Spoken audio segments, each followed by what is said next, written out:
literally sounded like a hurricane was coming through. I never thought I'd see that in my lifetime, ever. And it just, the whole town, everything, trees, everything down. More than 70,000 people are still without power 1 week after a monster storm tore through our areas to our north. The DERECHO storm that hit Iowa Monday created chaos with winds between 90 to 110 miles per hour blowing for 45 minutes. Multiple people have died. Residents are growing tired of waiting for the power grid to be restored. I want to see the governor down here. Trump can bring his down here if he wants to. The president will be coming to Iowa tomorrow, and today he also approved a full emergency declaration for the state. As for the governor, honestly, as we've had the opportunity to drive around, there really just are not words to describe the devastation that we've witnessed. A KC area group is using their special skills to get supplies to those people quickly.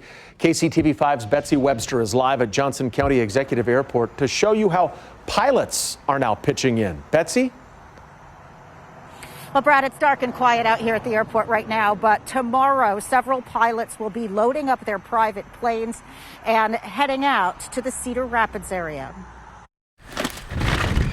What Andrew Willey unloaded from his SUV at a hangar today. Tarps, paper towels, diapers, wipes, charcoal. Is just a portion of what the congregation at his church collected in the past 24 hours. I emailed my pastor at about 9:30 on Saturday and said, hey, can we bring this up in church? And he said, yeah.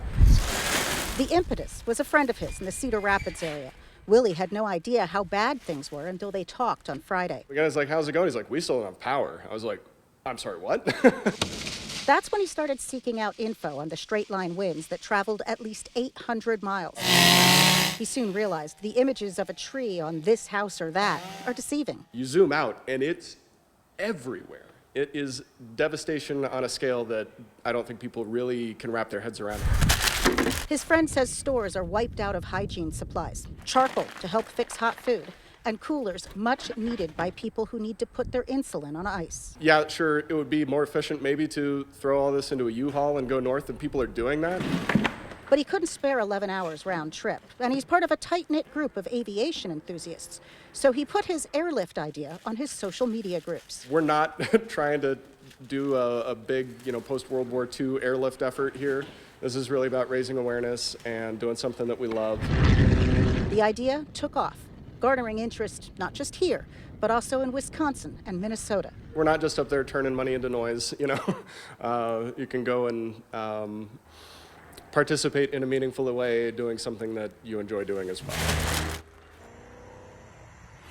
Now, he just texted me the total weight of everything he collected at his church, about 1,000 pounds. Now, that's obviously too much for his little plane, but he's got two other pilots on hand who've volunteered to bring those goods.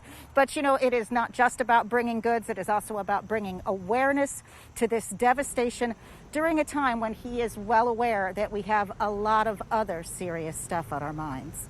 Live in Olathe, Kansas, Betsy Webster, KCTV5 News. Boy, they're doing great work for sure. Betsy, thank you.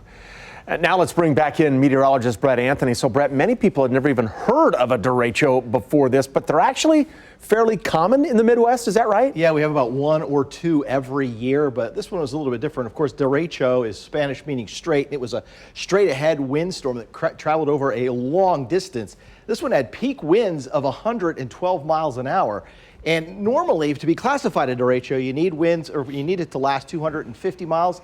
This one stayed on the ground and traveled, shouldn't say it stayed on the ground, but it traveled more than 1,000 miles from Nebraska all the way into Ohio. Brett, it was quite a storm. Yeah, massive. That's incredible. Thank you, Brett.